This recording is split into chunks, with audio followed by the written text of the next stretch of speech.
Hello class 5 students, welcome to our Hindi class.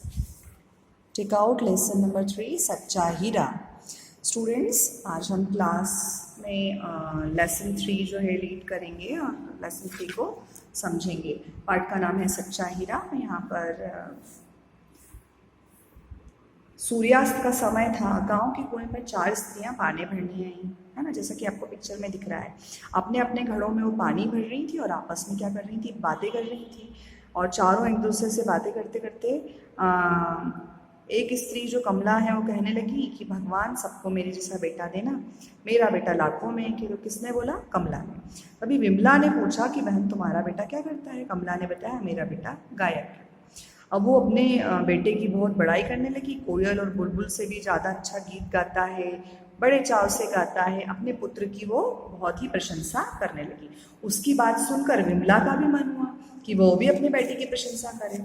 तो उसने कमला से कहा मेरे बेटे की बराबरी कोई नहीं कर सकता, वो तो बहुत ही शक्तिशाली है. अब कमला और विमला दोनों के बोलने के बाद सरला ने उससे पूछा बहन तुम्हारा बेटा क्या करता है? विमला बोल पड़ी पहलवान है वह, बड़े बड़े बहादुरों को भी पछाड़ देता है, वह तो युग का भीम है. भीम. ऐसा सुनकर सरला भला कैसे चुप रहती. सरला भी बोल उठी कि मेरा बेटा तो विद्वान है, साक्षात सरस्वती का अवतार है. सभी चीज़ें जो भी पढ़ता है बिल्कुल याद कर लेता है. उसका मस्तिष्क जो है सरस्वती का वास है.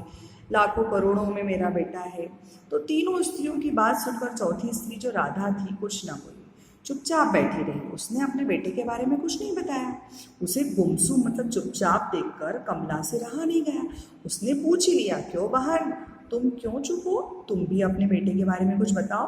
राधा ने बड़े ही सहज भाव से, सहज मीन्स क्या होता है बेटा, सरल स्वभाव से, अपने बेटे की क्या प्रशंसा करूं. क्या बोली वो कि मैं अपने बेटे की क्या प्रशंसा करूं, वह तो गायक है, न तो पहलवान है और न ही विद्वान है.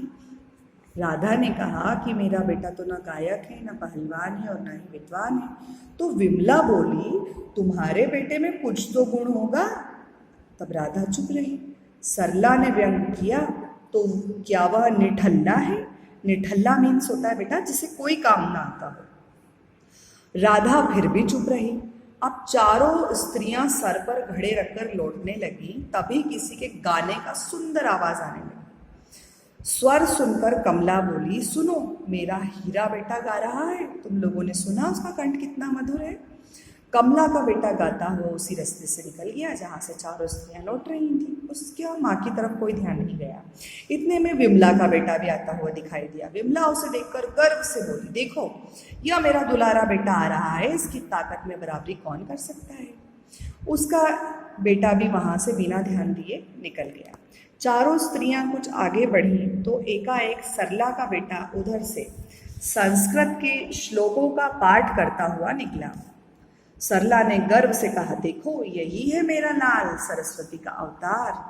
सरला का बेटा पास से होकर गुजरा. उसने माँ की ओर देखकर भी अनदेखा कर दिया और आगे बढ़ गया. वह अभी थोड़ा ही दूर गया था कि राधा का बेटा अचानक उधर से गुजरा. वह देखने में बहुत ही सीधा साधा सरल लग रहा था. उसे देखकर राधा ने कहा बहन यही मेरा रत्न है.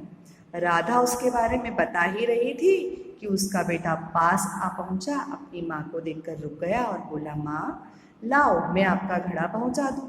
मना करने पर भी उसने अपनी माँ के सर से पानी से भरा घड़ा उतार कर अपने सर पर रखा और घर की ओर चल पड़ा.